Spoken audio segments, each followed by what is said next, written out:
Bem-vindos a mais uma edição do Loures Fórum, um projeto apoiado pela Assembleia Municipal de Loures. E hoje a nossa convidada é a deputada Lourdes Gonçalves, do Partido Socialista.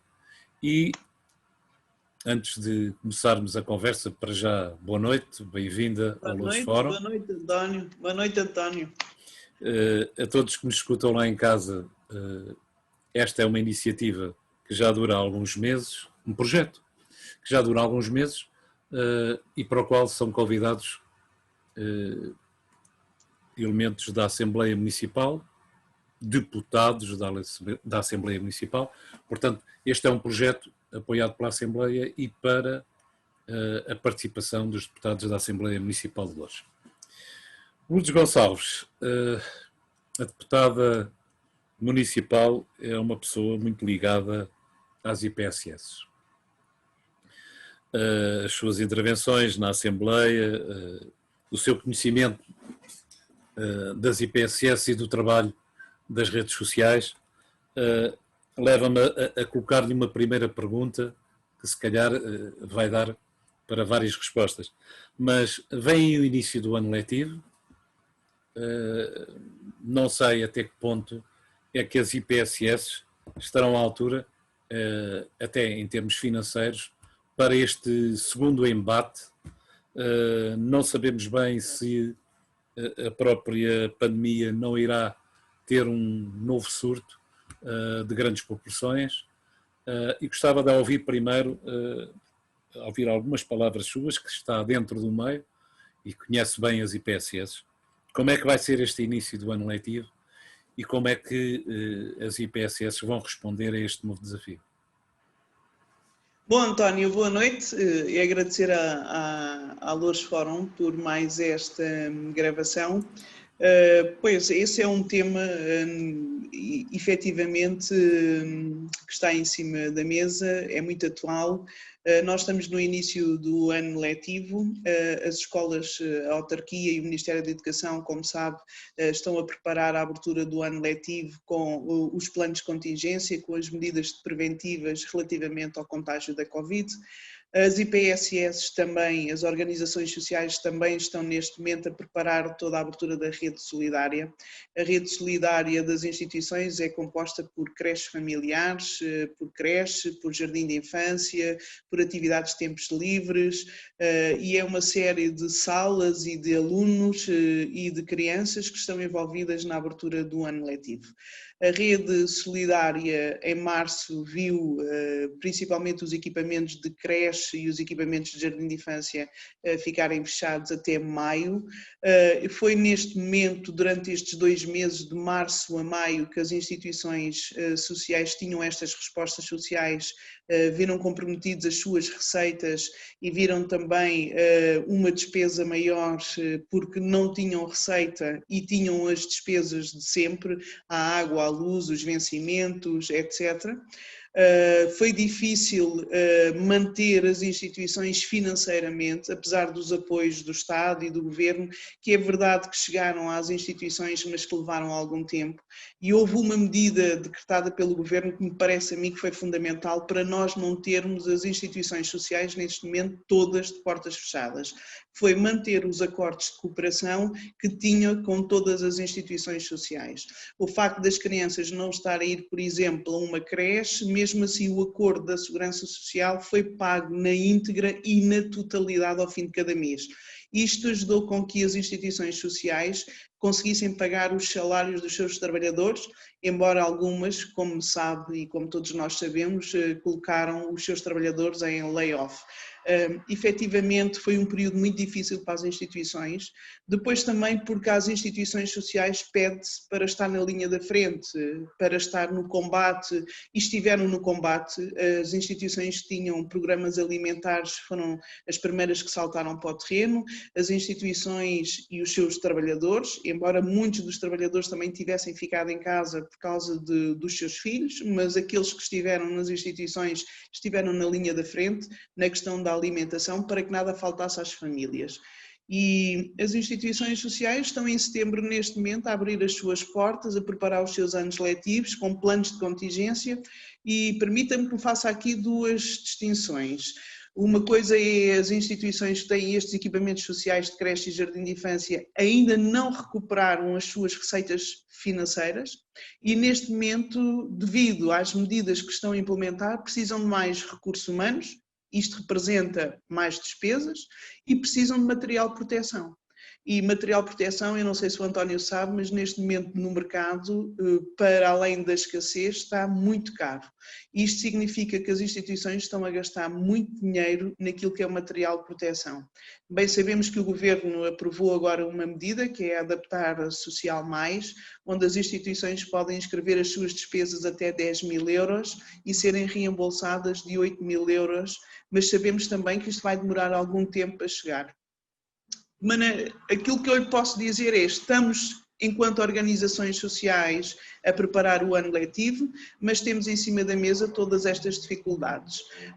Eu chego mesmo a temer se as instituições sociais, com uma segunda vaga, se elas ficarão muito tempo de pé. Eu espero que sim, que elas, pela sua missão, não falhem, porque se as instituições sociais falharem, as nossas famílias vão ficar mais pobres, as nossas famílias não vão ter o apoio social que costumam ter.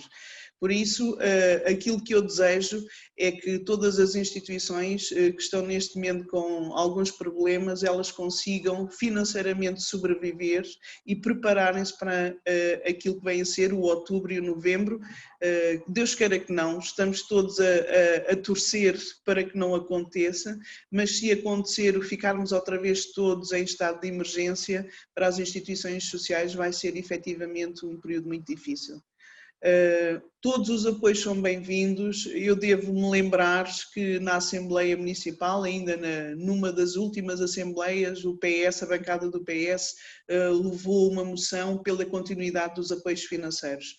A Câmara Municipal de Loures apoiou o mês de abril e o mês de maio as instituições financeiras, as instituições sociais financeiramente, com uma verba, apenas em 2 meses.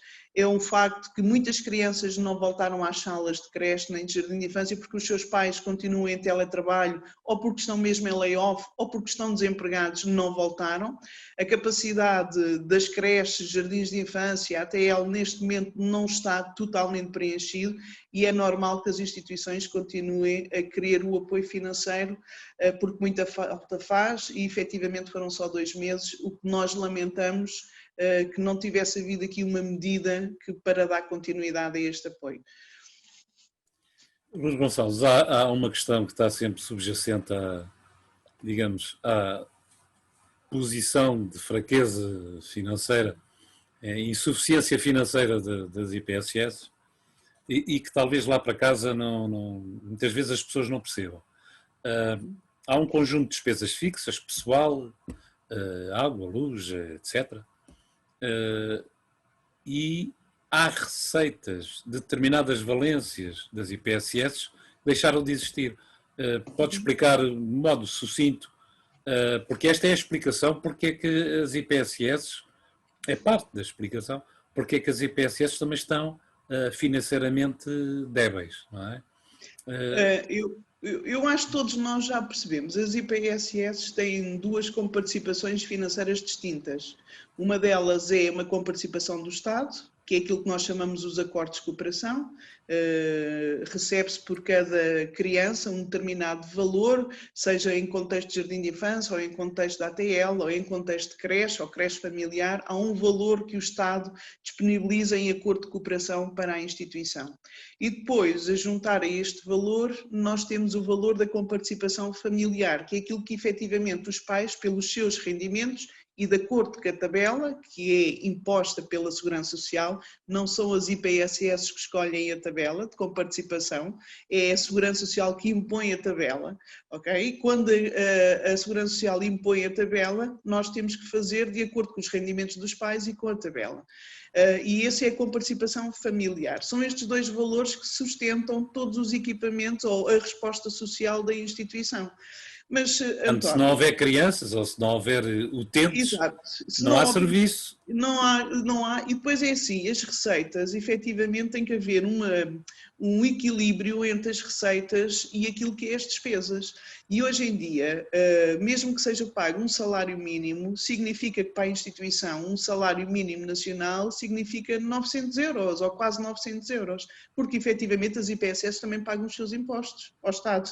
Okay? Se nós juntarmos ao valor dos trabalhadores todos os outros serviços que nós temos que ter, desde a qualidade, desde os serviços todos inerentes à água, à luz, os telefones, os seguros, a medicina no trabalho, os seguros dos trabalhadores, os seguros das instalações, os seguros das crianças, todo o material que nós Técnicos gastamos, diversos. os técnicos, no fundo uma despesa enorme e temos que ter aqui um equilíbrio entre as nossas receitas e despesas. E muitas vezes as IPSS sobrevivem muito porque os seus associados e as pessoas, os amigos e as pessoas que estão envolvidas, as famílias, acabam também por trazer aqui uma outra mais-valia. Eu falo, por exemplo, no voluntariado, António. Por exemplo, é uma das formas de ajudar as IPSS, é a questão do voluntariado, a questão da consignação do IRS, por exemplo, quando nós colocamos o número contribuído de uma instituição no nosso IRS e a instituição recebe o valor que o Estado deixa de receber e passa a receber a IPSS. Isto são maneiras que nós temos de ajudar efetivamente as instituições e cada vez que o fazemos estamos a contribuir também para a sustentabilidade destas instituições, que é uma sustentabilidade hoje em dia, quando há pandemias ou quando há crises financeiras, as IPSS, a maioria delas é um facto que se vêem muito atrapalhadas financeiramente para... E estão na primeira linha e têm que dar resposta. Exatamente. E depois é assim, não podemos ficar sem os trabalhadores porque temos que dar as respostas, efetivamente, mas também sabemos que temos que ajudar aqueles que precisam, mas também precisamos de quem nos ajuda a nós. E este tem que ser um trabalho feito entre o Governo Central e o Governo Local. Esta é a minha perspectiva, sempre foi esta a minha perspectiva. Acho que ao Governo cabe o papel de proteção social e acho que ao local cabe a proteção do seu território. E proteger o seu território é ter instituições que possam ajudar nos momentos de maior fragilidade quem é mais vulnerável. Ok, acho que ficou muito claro. De qualquer maneira... Há uma coisa que eu também preciso dizer, António, que às vezes nós pensamos muito nisto, as instituições não têm que viver de favores, nem do município, nem do governo, nem de empresas, nem de beneméritos, não têm que viver de favores, mas também não têm que ser discriminadas, têm que ser tratadas todas de igual forma. E às vezes isto é o ponto de diferença entre umas instituições e as outras. Quando todas as instituições são tratadas com os mesmos critérios, os mesmos indicadores, isto beneficia todo o tecido social e é nisto que nós temos que apostar. É uma estratégia que possa abranger o maior número de instituições que fazem o trabalho no seu concelho e que devem ser apoiadas de igual forma. Eu estou-me a lembrar, nós temos no nosso concelho associações de voluntários. Durante esta pandemia, estas associações de voluntários não receberam ajuda nenhuma, por exemplo, da autarquia. Foram as juntas de freguesia, em alguns casos, que ajudaram estas associações de voluntários a chegarem com os seus alimentos, por exemplo, às famílias. Há aqui uma certa discriminação dentro do trabalho social que acho que nós, num futuro, deveríamos de colocar em cima da mesa e pensar qual é a melhor estratégia para termos um tecido social enriquecido e ao mesmo tempo sustentável. Ok, Lourdes Gonçalves, há aqui uma questão paralela e que vai ter muito peso, porventura, numa reação, se é que não vai haver qualquer atitude proativa, mas pelo menos reativa, que é o Fundo de Emergência.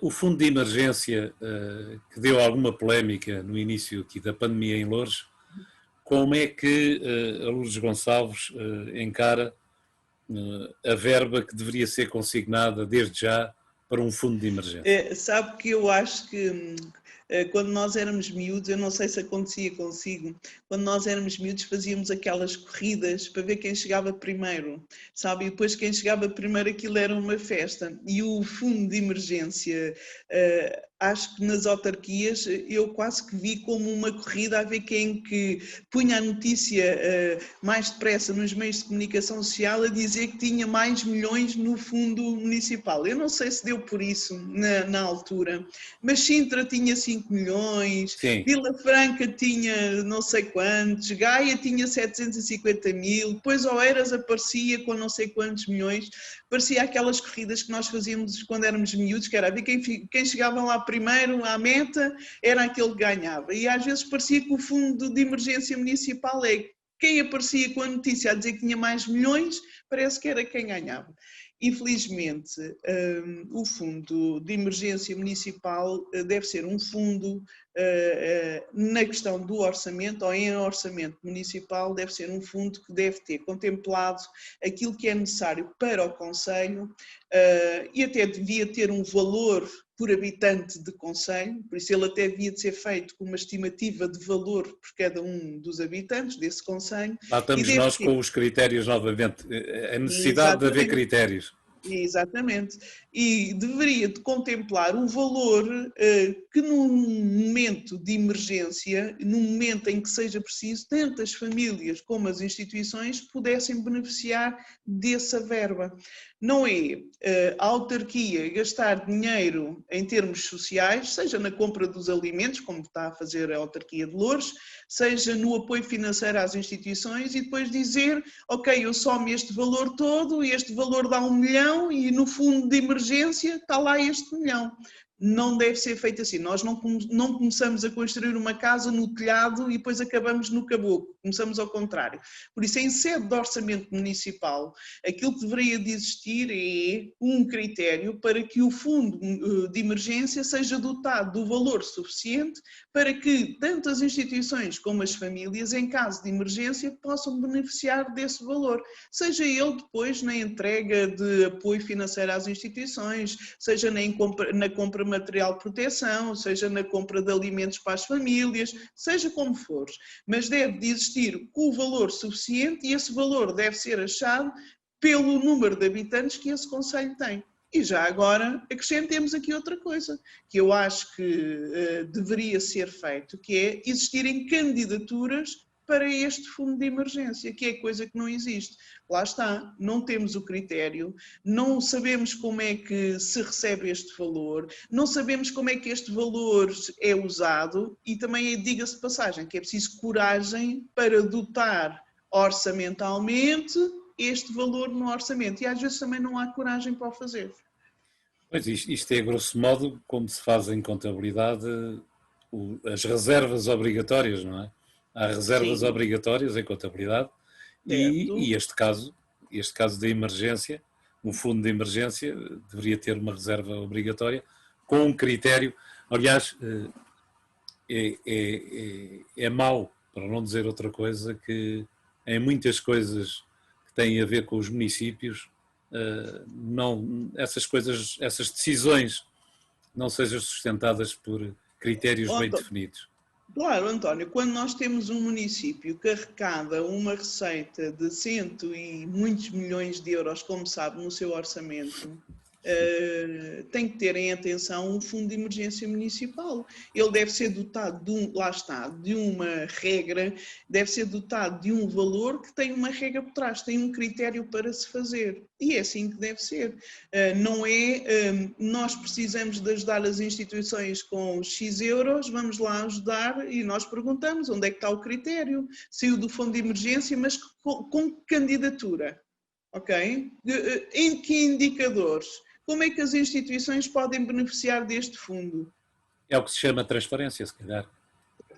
Certo, e nem sempre há, como é óbvio, e nem sempre há. Por isso eu disse-lhe que as instituições não é a questão de viverem de favores, não precisam, porque elas têm, eu acho que as instituições são organizações que têm a sua própria vivência, que têm a sua missão, têm os seus valores, contribuem para o desenvolvimento local, empregam muita gente nas suas empresas, nas suas instalações, empregam muita gente e acho que elas não precisam destes favores, mas também não precisam de ser discriminadas. E quando eu digo discriminadas é exatamente nisto, é não sabermos o critério, é não sabermos o indicador, é não sabermos porque é que não se faz uma candidatura e não percebermos os resultados, porque normalmente os resultados também não são publicados, para todos nós vermos.